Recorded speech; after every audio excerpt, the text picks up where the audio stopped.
Blackwald from Twilight Force, and you are listening to FANTASM Podcast. Phantasm. Maximum terror. That's your target audience, baby! Phantasm. And you know something? I sort of enjoyed it. Phantasm. Sell the metal! Sell the metal! Sell the metal! Sell the metal!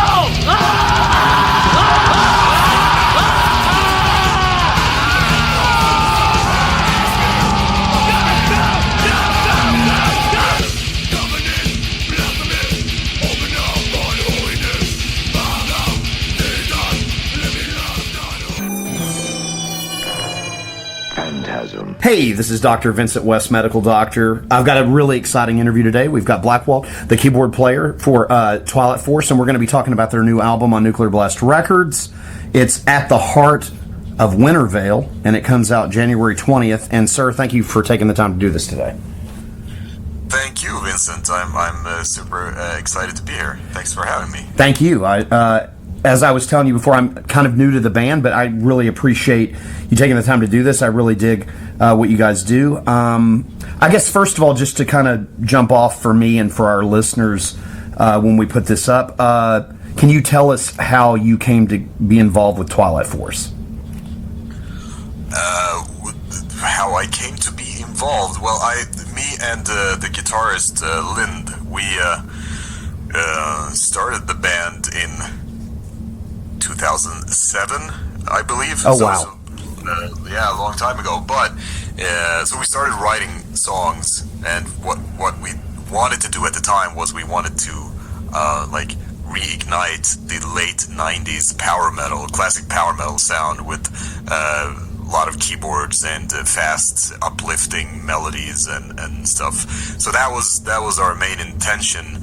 And it took us many years. We did a bunch of songs, and we kind of loved them ourselves, and we were just listening to them. But since we didn't really have a clear goal in mind or anything, it took us many years, even till 2014, until we actually released. We finished up the whole album and released it as Tales of Ancient Prophecies, the first album. So, but the first iterations of the first few songs was written as early as 2007. So, so we started the whole journey and got other people involved to become a full band, and we just, that's how it all started. Excellent, So excellent. yeah.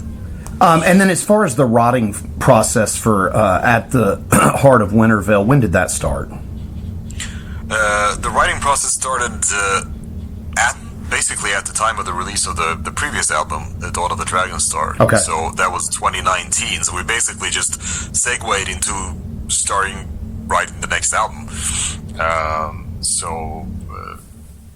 It's been a 3-year-ish process, I would say.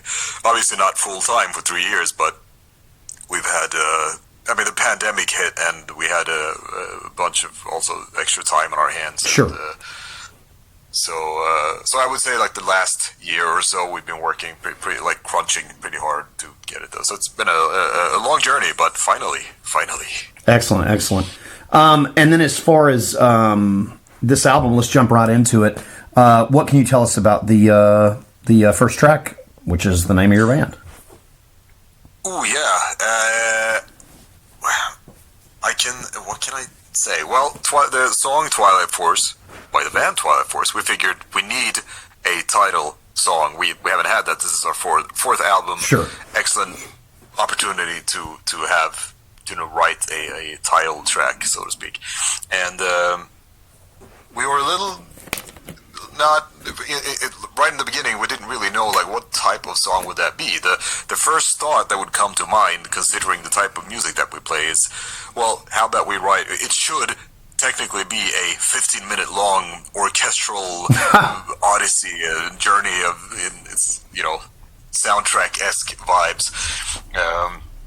So that was our first thought. But then we figured, let's flip flip it around and go back to our roots and our origins, and write a song akin to how it all started. So we did a straight to the point and punch to the face power metal song. We even dug up old synthesizers that we used back in 2007 and to get the right sounds, nice. The same sounds, and then we obviously merged it with new stuff and new our current sound to make it a little more up to date. But it was a little bit of a callback to ourselves, to the beginning of the band. And since we have the lore for all the characters and for Twilight Force as an entity, as the crystal bearers that are destined to save the Twilight Kingdoms, we figured let's write the story about Twilight Force and what that is. That's fantastic. So that was, and it was also fun because we could also make, if you listen to the song, we also have it's a lyrical callback also to the first album, because we put in the whole hook of Twilight Force in the chorus is a callback to the song Power of the Ancient Force from the first album. So awesome. It's a little internal, That's really cool. There. That's a great way to kick the record off too. Let's see, and then track 2, the title track. What can you tell us about that one? Yes, so At the Heart of Wintervale, first thing that would strike you is the title, and anyone who has listened to metal for a while would know that there is a Norwegian black metal band called Immortal that has an album called At the Heart of Winter. Yeah. And we've seen some comments of, do you guys know there's how much At the Heart of Winter? And it was like, yeah, obviously it is our little tribute to Immortal in a way, because me and Lynn, when earlier in our lives, we listened quite a lot to that album. One of the better, old, it's not super old black metal, but semi-old black metal. So that was a little, just a little personal anecdote on how the title came to be. But it's all like it's a little bit of a trifecta of things here, because we had the title and we wanted the lyrics to reflect also the album cover. So that's how we wrote the lyrics, and I think this is actually the first time that we have an album cover that directly illustrates one of the songs. That's cool. Yeah, so if you look at the album artwork, it'll describe this song. So it's a song about a dragon that has been cursed to eternal slumber on the bottom of a lake, and a adventurer comes upon a hidden tome where he finds the secret, the dragon's secret name, and he utters it to release the dragon from his curse. So so that's the story of the song, and you can see it on the album cover also. And it also has some cool sound design in the beginning that you'll hear when you listen to the album. Well, it's soon out. It's in 2 weeks. The album is out. Yeah. So that's basically straight up classic power metal song in the Twilight Force spirit, obviously. I love it. It's great. And then let's see, track 3, Dragonborn. Ooh, Dragonborn. We're taking it down a notch tempo wise. It's been a kind of fast lane to Dragonborn here, and then Dragonborn we take it down a bit. It's almost, it starts out very nicely with some violins and flutes and stuff, and then it kicks off into more like a 4 on the floor, almost, I wouldn't say 80s sound. That's taking it too far, but there are like some 80s minor influences there that you can pick up. But we figured the album needs a little breather, so we're taking it down, and it's about someone who wants to basically become one with the dragon. And it actually has nothing to do. One might think that the song Dragonborn has something to do with the Elder Scrolls game Skyrim, because you're playing as the Dragonborn. Of course, but yes, it has nothing to do with that. It's just it is just our way of writing about Dragonborn within our universe. So just a little also fun tribute to that. Awesome. But yeah, it's a little bit of a slower song, but pretty uplifting, and yeah. Excellent. Let's see, track 4, Highlands of the Elder Dragon. Ooh, we got the first of 2 longer epos songs here, longer journeys. So Highlands of the Elder Dragon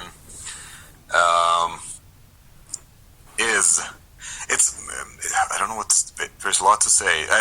First of all, it's a very long song, more than 10 minutes long, and it's quite the journey. And something that I want to emphasize is the lyrics to the song. I feel that if you listen to it,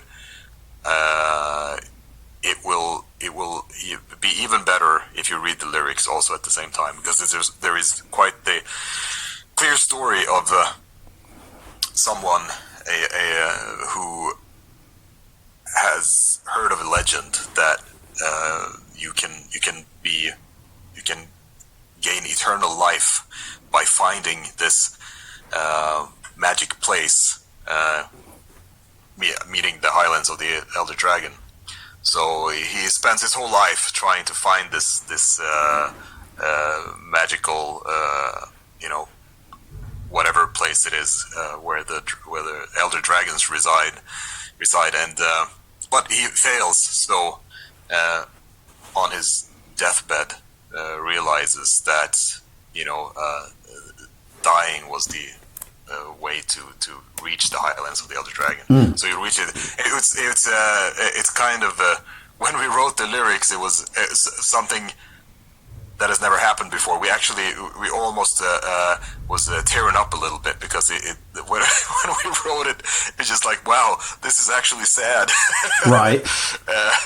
So that was a first in Twilight Force history to have to write lyrics that actually was pretty sad in a way. Mostly it's just triumphant heroes doing glorious quests.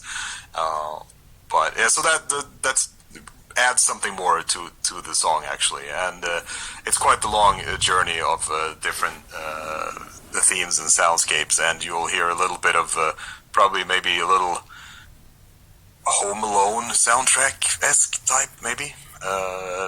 So a little, I wouldn't say Christmassy, that's not the intention, but little, pretty soundtrack-wise. I love the song, one of my favorites on the album, actually, but I hope people will like it also. But yeah, lyrics important. Very, very cool. I love that one and the last track. I love that they're really long. I'm a big fan of just long, epic kind of tracks on an album. I think they're always fun to listen to.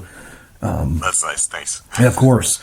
Let's see, and then we'll get to that one later. But let's see, track 5, Sky Knights of Aldaria.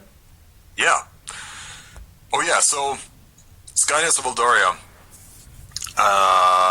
Also, it's a very bombastic song, very pretty fast, and also, yeah, I would say bombastic, triumphant, very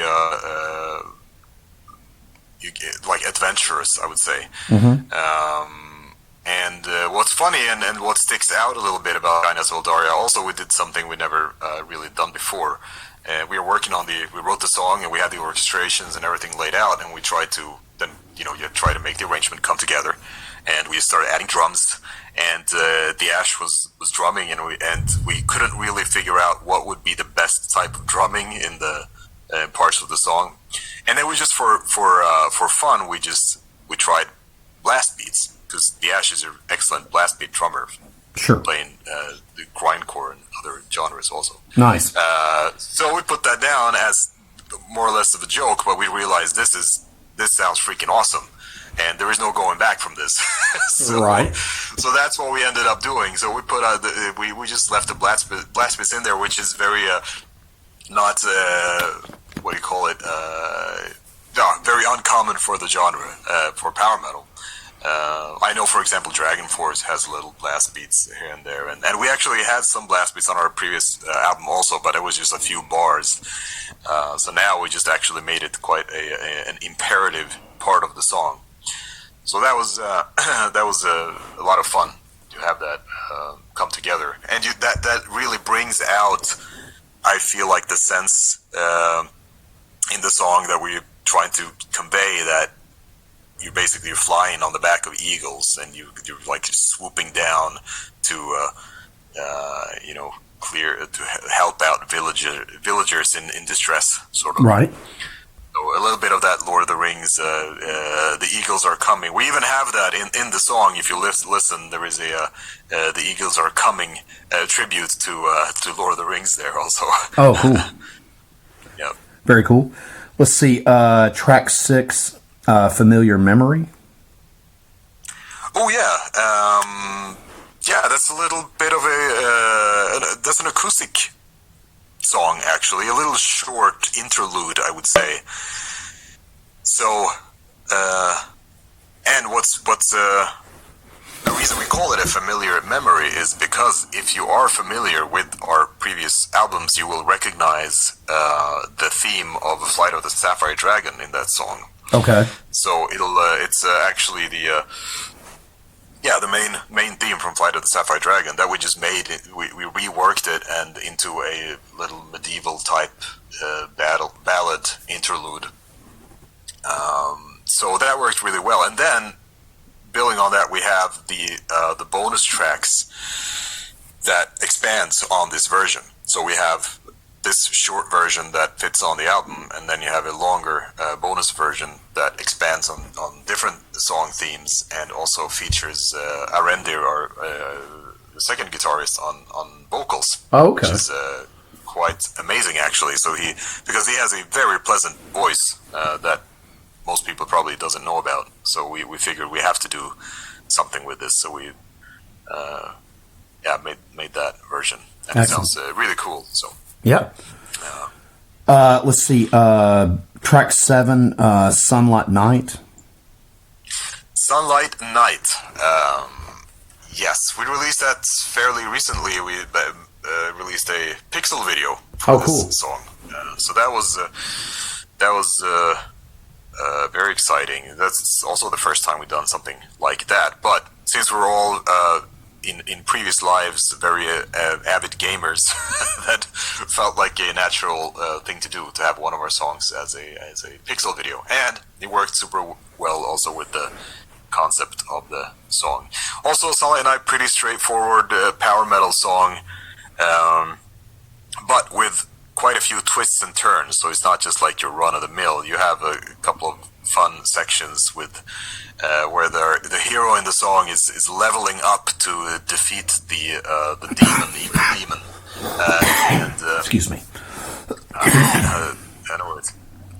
And so you will find a little, like a Caribbean part, almost like a little salsa break, which is a lot of fun. I honestly don't know how that came to be. We just tried things in the studio, and that felt right and fun. And we try to also include some, like, a little Easter egg in our album. So, like, for example, you have on Thundersword, on our previous album, you have a little like a banjo and country fiddle stuff. So we try, you got to keep it a little, like, at least one little Easter egg somewhere. So we have a little Caribbean party going on in this song, which also makes sense in the theme of the song, because it's about bringing back the sunlight to the villagers. So sure.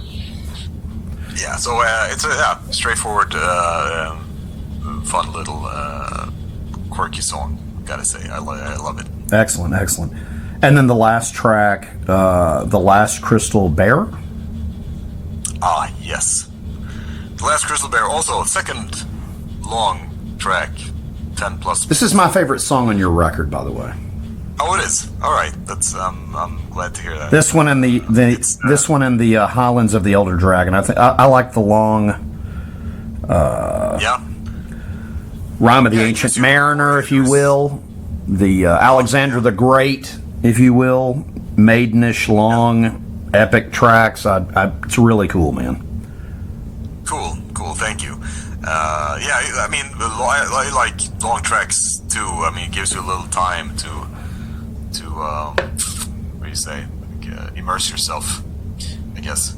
And it gives also more. There is also more room for experimentation in the arrangement and stuff. It's not just like, oh, here's an intro, verse, chorus, blah blah blah. It's a little more. You can expand a little more, so it's interesting. Yeah, the Last Crystal Bearer is. Well, it actually tells the story of me, my character Blackwald. Oh, nice. Yes. So that's and that wasn't the original intention either. It's not like I didn't sit down and was like, I gotta write a song about myself. Right. I didn't figure it was that. But what happened? Right, the song came about, and the orchestrations just everything fell together. And once everything was out there, I realized, well, the soundscape and the tonal language of this song absolutely corresponds with the storyline and the I would say like motives and whatever with Blackwald, the story of Blackwald. So it just made a lot of sense to write. It's just, I mean, the sound and the melodies and everything is the setting does feel more like a necromancer warlock type than a swift wood elf. Right. Obviously, so that when you listen to it, it kind of absolutely makes sense. So. When the song was written, if you listen to it, you can probably tell also that it was. Some other songs are like you start out writing on a guitar, or you start out with a piano. Most of our songs, I would say, we start writing on the piano. But with this song, this was orchestrated from start to finish. And, so it's more symphonic than probably most of the other songs, except for Skynas of Eldaria is also very orchestrated. I mean, they're all orchestrated, but some, if you listen to it, there are some parts in some songs that are less and more, blah blah. But this, The Last Crystal Bear, is throughout fully orchestrated, and so that gave room also for like more storytelling, and we have narrated parts and. All the different parts like play a role, so it becomes almost like a musical theater in a way, so that gave good opportunity to just tell the story of Blackwald and how I'm kicked out of the Arcane Tribunal and how I come across the rest of the Twilight Force, and so everyone gets their little character introduction also towards the end of the song. So it's a long song, but with so many different parts, and also the same thing here. A lot comes from the story also of the in the lyrics. So to read them is hopefully adds a little bit to what we're trying to visualize. So yeah, I think it's a cool, perfect ending to the album, because it kind of like ties down. The album starts with Twilight Force, and then the description of what the Twilight Force is, and where the Crystal Bear is, etc. And it also ends by wrapping it up with Blackwald discovering the Twilight Force and then introducing all the characters. So it's a good, the circle is complete. That's awesome. Now, you mentioned bonus tracks. I don't have that in front of me. Do you have that where you can tell folks about the bonus tracks? Because I don't have access to that. Oh, yeah, absolutely. Yeah, so we have, like I said, an extended version of A Familiar Memory. So that just, expands on sure. Sapphire Dragon. You mentioned that one, yep. Yeah, exactly. So that one is that one. And then there are two other bonus tracks, which are orchestral versions of Skynights of Eldaria and The Last Crystal Bearer. Oh shit! Because there's so much going on also in the vocal arrangements and the drumming and all that, so it's kind of hard to discern all the tiny details in the arrangement. So we figured those two tracks would be very well suited to like bring out the orchestra a little more. So nice. That people can like appreciate the details and why it's taken 3 years to write this album. One thing that I wanted to ask you, you don't seem to be, and I love this because I got into the power metal genre probably in the late 90s, mid 90s, late 90s. It seems like a lot of bands are scared to say that word. I've tried talking to some bands that I consider to be, I'm not going to say they are, but I had done interviews with them, and I consider them a power metal band. And when you bring that word, oh no, that's not. We're something else. We're Judas Priest, we're Iron Maiden or something. But do you feel like the genre is? Because I feel like, to me, as a listener of power metal, it feels like it's more underground now than it ever has been. Like there's people that love it, and it's out there, but it seems like there's a lot of bands, even bands that I consider power metal bands, that won't even call themselves a power metal band. And I was just curious what your thoughts are on that. Oh, that's an interesting observation.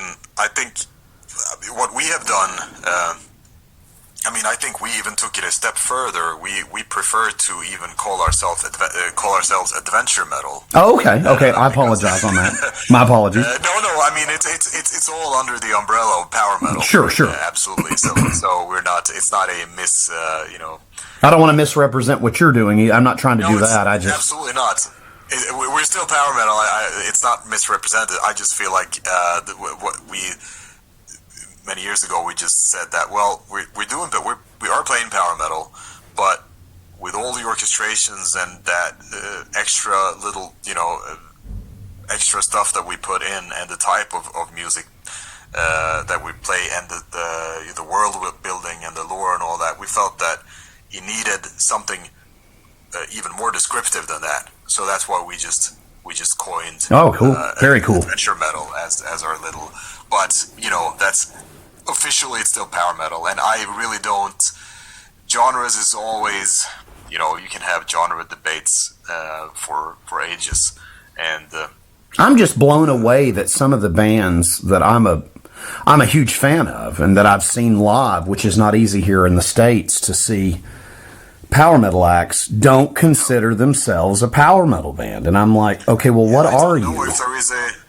I don't know if there is especially when, I'm not going to say who I'm talking about, but especially one of the bands I'm referring to is a literally genre-defining power metal band, and they're like, well, hold on there, Vincent, we're not a power metal band. I'm like, okay, so I don't know what you are then, because I consider this power metal. And they claim themselves as a power metal band 20 years ago, but I just find it fascinating. Especially a band that defined the genre, that for me saved metal for me, because I was running from grunge. Grunge was not something that I enjoyed. And, I was looking for a way out, and thank God for bands like Hammerfall and Blind Guardian and those type bands, and even Nightwish, because I know that's more like symphonic, but I was running from the grunge and post-grunge dog shit here in the United States. It's not something that I like. So I look to Europe, and it's like, oh, God bless these people, like, this is amazing. But it's funny because some of the bands that I would consider are genre-defining, and you bring that up, they're like, whoa there, Vincent. No, that's not what we are. We're a classic rock band, or we're this. It's like, you are? I don't know. But yeah, I see the problem. Unless you've changed your sound. Oh, the band I'm referring to has not changed one bit. No, okay. Well, in that case, then it's just it's very confusing, and it was it was so awkward. I just kind of walked right back out of what I stepped in. It was just kind of like, but I just think it's interesting because there's a lot of bands that I consider that, and I'll read interviews, even if it's someone I haven't interviewed personally, and they'll be. Oh no! Hold on there, Vincent. That's not what we're doing here, buddy. It's like, okay, well, I don't know what you're doing then, because it sounds like, power metal to me, but, Yeah, I mean, I'm sure there are some official, well, not official, but like generally agreed upon criteria for calling something power metal. I know that I have mine. I don't know if everyone agrees with that, but I feel like for us to not be, I mean, I think also I've noticed like a lot of people, I don't know now, but a few years ago, everyone would say when they made a new album, they would come out in interviews and say, "Oh, you guys have a new album, and so what's going to happen?" Or it's go, "Oh, we're tuning down our guitars. It's going to be heavier." Right. I'm like, heavier.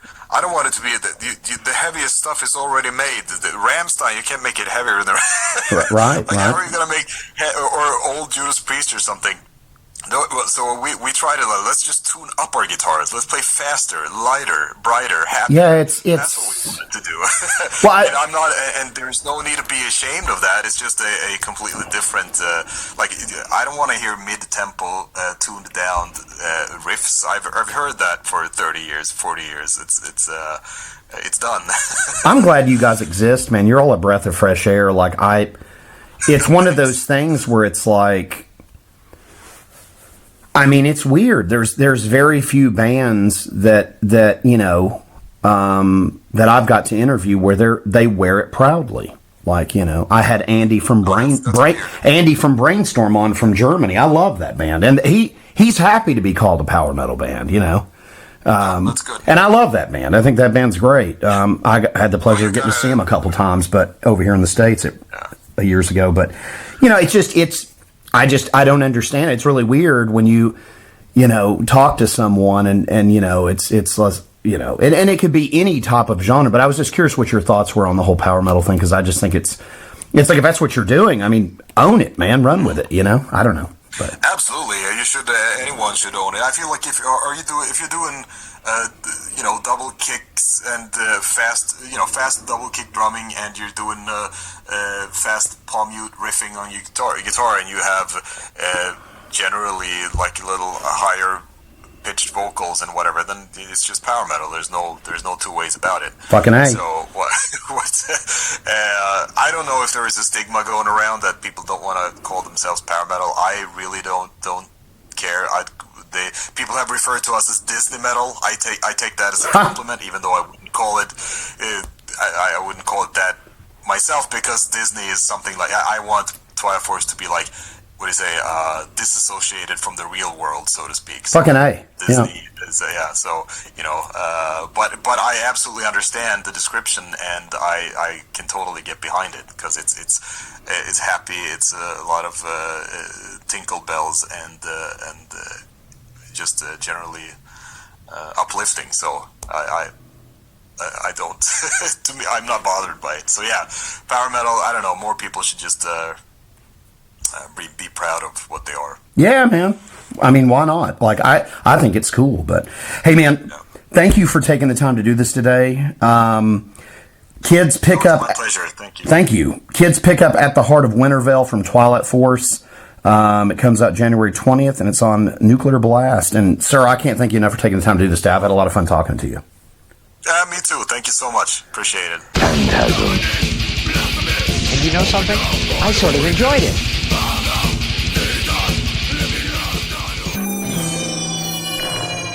Phantasm.